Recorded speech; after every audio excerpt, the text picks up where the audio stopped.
Thank you. We will now call the Finance Committee meeting into order. We want to thank all who are here. We note we do have a quorum. I said a quail. We do have a quorum. To my left, Councilman William Greenlee. To his left, Councilwoman Blondell Reynolds Brown. To her left is Councilwoman Cindy Sherelle Parker. I know why it's so. I'm reading Streets and Services. That's deep. Councilwoman Bobby Henon. That's a shame. Very, very, very sad. And to my right, Vice Chair, Councilman Bobby Henon. To his right, Councilwoman Cindy Bass. And to her right, Councilman Alan Doan. We note that when Mark Swiller comes in, we want to say happy birthday. We just found out it's his birthday. So if he comes in, we'll give him a song. Having said that, we're going to ask the clerk to read the title of Bill number 170792, the KOZ bill. Thank you. An ordinance amending Chapter 19-3200 of the Philadelphia Code entitled Keystone Opportunity Zone Economic Development District and Strategic Development Area to provide for additional extensions of certain benefits under certain terms and conditions. Thank you very much. We will now call on Dwayne Baum, Senior Deputy Director, Department of Commerce, for testimony. Thank you one and all for being here, and we believe this committee hearing should not take a long time. Thank you. Good afternoon, Chairwoman Blackwell and members of the Committee on Finance. My name is Dwayne Bum, and I am Senior Deputy Director of Commerce for the City of Philadelphia. I am joined here at the table today by Sylvia Gaillard-Howard, the Chief of Staff for the Commerce Department. We are here today on behalf of the administration to testify in support of Bill 170792, a bill authorizing the City of Philadelphia to apply to the Commonwealth of Pennsylvania to extend the Keystone Opportunity Zone, or KOZ designation, and its related benefits for an additional 10 years for 11 properties. The bill further authorizes the city to apply to the Commonwealth of Pennsylvania to designate new Keystone Opportunity Zones consisting of 7 vacant or underutilized properties for a 10-year period pursuant to an anticipated state enabling legislation. The Keystone Opportunity Zone program was created in 1999 to stimulate private investment on vacant or underutilized properties. This coordinated program allows for both state and local business taxes to be waived on targeted sites approved for participation by both levels of government. The KOZ program has been modified several times over the last 19 years, with many new properties added and the benefit term for other properties extended. Since the implementation of the KOZ program, the results in Philadelphia have included over $1.7 billion in new private investment and approximately 12,000 jobs created or retained. Under current state legislation governing the KOZ program, the City of Philadelphia may apply to the Pennsylvania Department of Community and Economic Development for the extension of term for properties currently receiving KOZ benefits, provided the property owner has not previously utilized KOZ benefits and the property continues to remain vacant or underutilized. The city is seeking the ability to apply for extension of KOZ benefits for 11 currently designated properties located in University City that can position us to respond quickly to a major business attraction opportunity that represents over $1 billion in new investment and thousands of new jobs. To further enhance the incentives available to meet the requirements of this unprecedented opportunity, we are also requesting authorization to add 7 properties located in University City to the KOZ program, subject, again, to state enabling legislation. Bill number 160708, which was enacted last September, had authorized the city to apply for KOZ benefits for several vacant properties throughout the city, including the 7 properties in University City. We are seeking your approval to resubmit those 7 properties for KOZ consideration as quickly as the state provides new enabling legislation.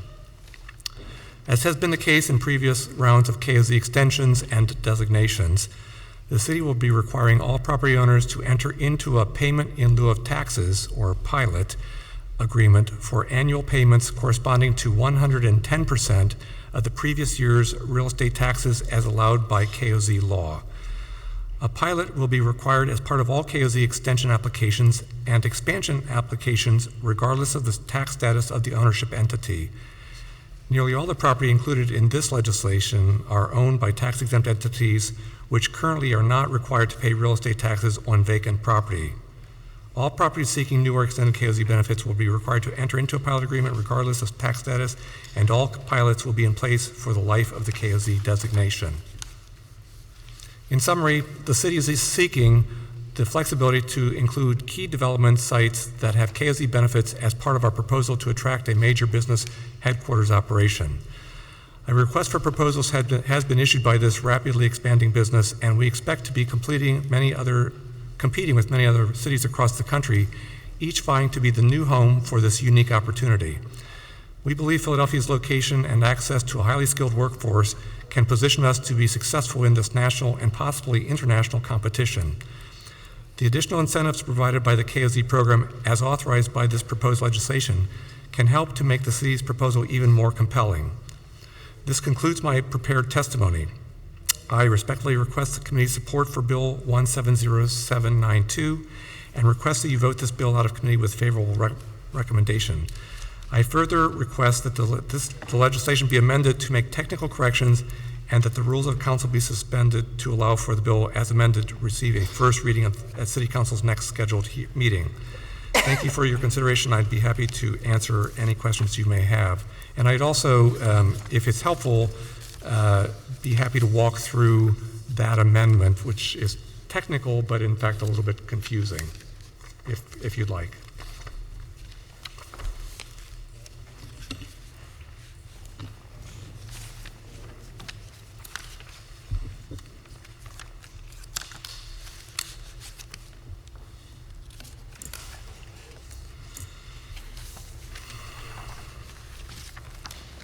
Questions, Councilman Henon? Thank you, Deputy Commerce Director, and I appreciate your testimony, and I really do want to applaud, the Commerce Department and the City of Philadelphia for resubmitting, some of the properties and making it kind of attractable, as we're supposed to do in a business-friendly way, for the creation of jobs and being mindful of time. And here today, publicly, opening yourself up to any kind of questions that we may have, especially when it comes to a technical amendment. So, I fully support the amendment and the KOZ submitted today as a package. So, I appreciate your support. You have my commitment. Thank you. Thank you very much. Councilman Dom? Thank you, Madam Chairwoman, and good afternoon, Senior Deputy Director. I'm in favor of the KOZs, number one, just for the record. I just have a question on the process. Does the governor have to approve this? Because we were told in the past, we had a bunch of KOZs about a year ago, that we were told he did not approve. So there are two different classes of property here, and one of those classes of property will require additional state legislation and approval by the governor's office. But the bulk of these properties, the 11 I talked about that currently have KOZ benefits already for varying terms, what we're seeking to do is to reset the clock for all of those properties when there's development ready to happen on those properties, so that that development gets a full 10 years of benefit. If with City Council authorization, we would submit that application at the appropriate time. It is reviewed and approved administratively by the Department of Community and Economic Development. So it doesn't require any, it is a very routine sort of process. We've done this for several other properties for extension. That's not an issue. getting properties newly designated for Keystone Opportunity Zone status, which is what we attempted to do last fall unsuccessfully, and would want to do again for those 7 properties that are listed here for new designation. That will require legislation that is signed by the governor. So if there's anything we can do to assist you with the governor or in any way, you should let us know so we can support you in that. Thank you. The other question I had was on the pilots. Do we actually have written agreements on these pilot arrangements, or how does that work? We have agreements on many properties, pilot agreements for many properties that are participating in the KOZ program, but the requirement that was placed on these properties to require pilots was relatively late in the process. Only a couple of years ago did we start requiring these. So the properties in front of you today, which have been designated for some period of time, they would not currently be paying pilots. They would be required to pay pilots should we extend and reset the clock. And the same would be true for those sites that are not in the program currently, but would be entered into the program.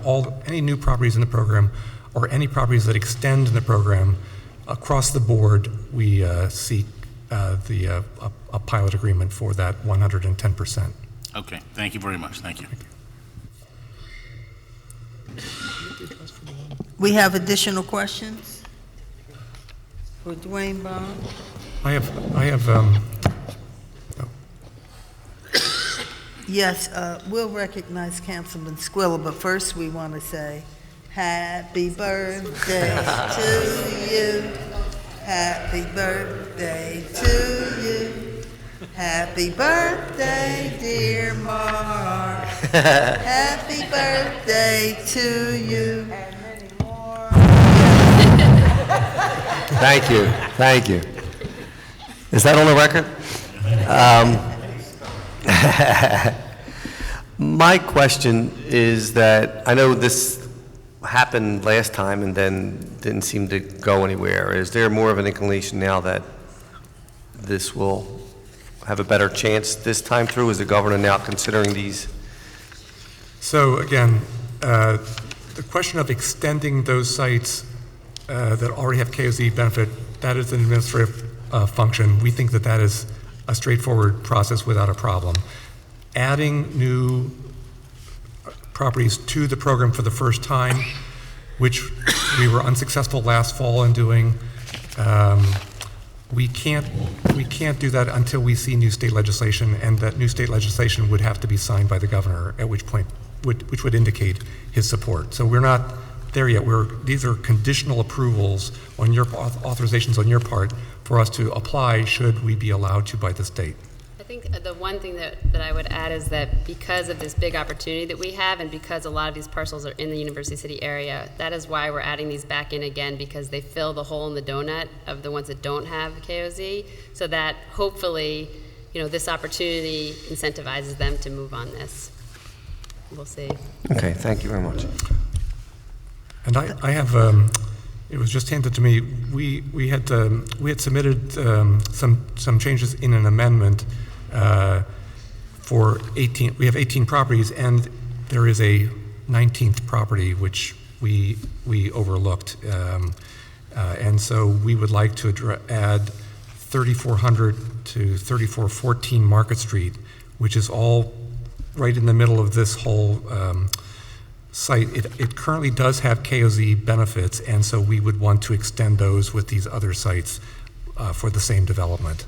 That's an address we do not have? It is an address you do not have. We erroneously forgot to include that in the bill, so we would like to modify the amendment to add that one property. I mean, we just got these changes today. Now we're still not finished with changes. It's fine, but we would like to be prepared when we do our legislation, because people ask questions, and we're supposed to kind of know. We apologize for the oversight. We've been moving at a very quick pace with Gotta this. have the hearing, gotta have the hearing. Yep. We weren't pushed, you all were. What's that address again? The address is 3400-14 Market Street. That's quite a bit of, yeah, that, yeah, my goodness, but we This for extension. would like to receive our information, and we'd like to know what we're doing out there. We've been giving everybody a hard time, from Brandywine to Penn to USP, you name it, everybody out there, so we expect the city to keep us together when it comes to this. Any other questions? Please, Thank you, Madam Councilman Chairman. John. Just a quick question. I just want to be clear.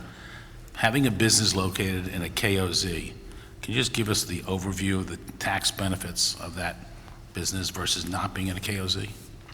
Which taxes it affects? Right, so a business that is located and approved for KOZ benefits, and there's a difference there, receives, during the life of the KOZ program, again, approximately 10 years, receives abatement at the local level from real estate taxes, use and occupancy tax, the sales and use tax, and the business income and receipts tax. At the state level, it receives abatement from the state portion of the sales and use tax, the 6%, as well as abatement from corporate income tax and stock tax. So the difference from a city perspective, a nonprofit or an institution right now doesn't pay UNO, real estate, or BERT. So they're getting the same benefit basically in a KOZ? So a tax-exempt entity is not generating tax obligation. It doesn't receive any benefit on either state or local from the program. But are you saying in a KOZ, the only real tax they're going to pay is wage taxes? They'll pay wage tax. That's right. They'll pay wage tax, and then they'll pay the pilot, which is basically the existing real estate tax for unimproved property. Okay, thank you very much. Thank you. Councilwoman Blonda Reynolds Brown. Good afternoon.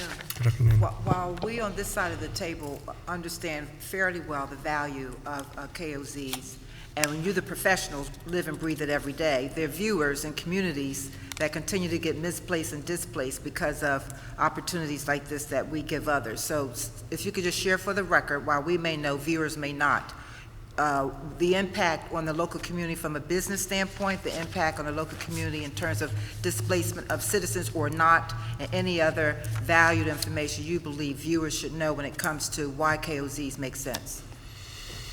So I'm not sure I understand all of the question, but let me sort of at least give it a try. The sites to be eligible to participate in the Keystone Opportunity Zone program, by definition, they must be vacant sites. So there is nobody being displaced here. We specifically focus on commercial and industrial activity, so our focus is always on job creation. We try to avoid providing KOZ benefits for residential development because it changes the dynamic. So for sites that are currently paying very little because they're vacant sites and they're paying some real estate tax on vacant property, unless they're held by institutions that don't pay tax even on that. The program, obviously, we would sort of say it provides job opportunities, and these sites are all sitting in all parts of the city, so that they provide job opportunities for Philadelphians. That's really what our driving sort of reason for wanting to support this is. And as was noted before, even during the life of the program, when they're not paying certain business taxes, they are generating significant wage tax to the city, and so that, the economic impact of that for the city is tremendous. Great value. Thank you very much. Sure. Thank you, Madam Chair. Thank you. Councilman Henon? Thank you, Madam Chair. And for the record, I was just going to actually kind of clarify that, the wage tax, which is a significant, has a significant impact to our city budget, all right, over $1 billion, is welcomed. So anything that we can do, just as I think you are here today being proactive in seeing a possible opportunity to generate more wage tax while using the resource or the tool of a pilot for our schools, which need it, I think is welcome. So For those who are listening and that are out there, the pilot, part of the real estate taxes, that part will be forgiven, and pilot goes, the other part for the school district That's right. in excess to 110% goes directly to the schools. So, we're going to fund our schools, and we're going to gain wage tax revenue, which is really, the driver of helping provide our core services and, making our city awesome. So thank you for being proactive. Thank you. And I think, just so that you all are aware, the reason we've kind of accelerated this whole process, as you know, this is for a major opportunity, and to give you a sense, the current office space is approximately 45 million square feet in Philadelphia. This would be 8 million, so it's basically, it constitutes about 20% of what we have today. So we believe this is a game changer, and while right now, that wage tax, we really need that money, it will probably provide us at some point with an opportunity to kind of hopefully make some positive changes to make the environment more business friendly in the long run for everyone, and a lot of jobs. Councilwoman Reynolds Brown? No, I'm done. Councilwoman Parker? Thank you, Councilwoman Blackwell. As I just, went through the ordinance, Councilwoman, I just wanted to say a special thank you to you as the district council person for this region, along with the administration, for moving forward with what many would perceive as a sort of very technical and analytical piece of legislation, but actually it serves as a very strong signal of the commitment of this legislation, along with this legislative body, that we are serious about being a very strong competitor to leverage and acquire business that we feel is appropriately placed here in the city of Philadelphia, and we think they could grow here. So I want to thank you, Councilwoman Blackwell, as the district council person, along with the administration, for working together in a united front to signal Philadelphia is open for business, and our legislative process is working as swiftly as possible to ensure that we can accommodate the needs. And that's not often recognized when you're talking about government. We move as slow as snails, but in this process, you've been working as rapidly as possible, and I just wanted to commend you for the record. If I could just take the opportunity to thank you all. I do want to say the resolution that you passed a couple of weeks ago was sent directly and was very well received. So thank you. Let me say thank you as well, Councilwoman Parker. Any other questions or comments? Seeing none, that will end our public hearing part of this meeting, and we will enter into our public meeting. The chair recognizes Councilmember Henon for a motion on the amendment to Bill number 170792. Thank you, Madam Chair. I will offer an amendment to Bill number 170792. A copy of the amendment has been circulated to all members of the committee, and I move for the adoption of the amendment. Second. It has been moved and properly seconded that the amendment to Bill number 170792 has been approved. All those in favor of the motion will signify by saying aye. Aye. Those opposed, nay. The motion carries, and Bill number 170792 has been amended.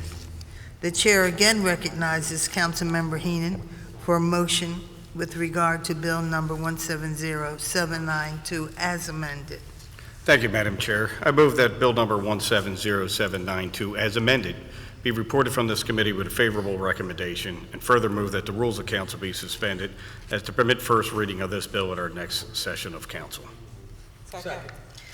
It has been moved and properly seconded that Bill number 170792 as amended be reported from this committee with the favorable recommendation, and further move that the rules of council be suspended so as to permit first reading of this bill at the next session of council.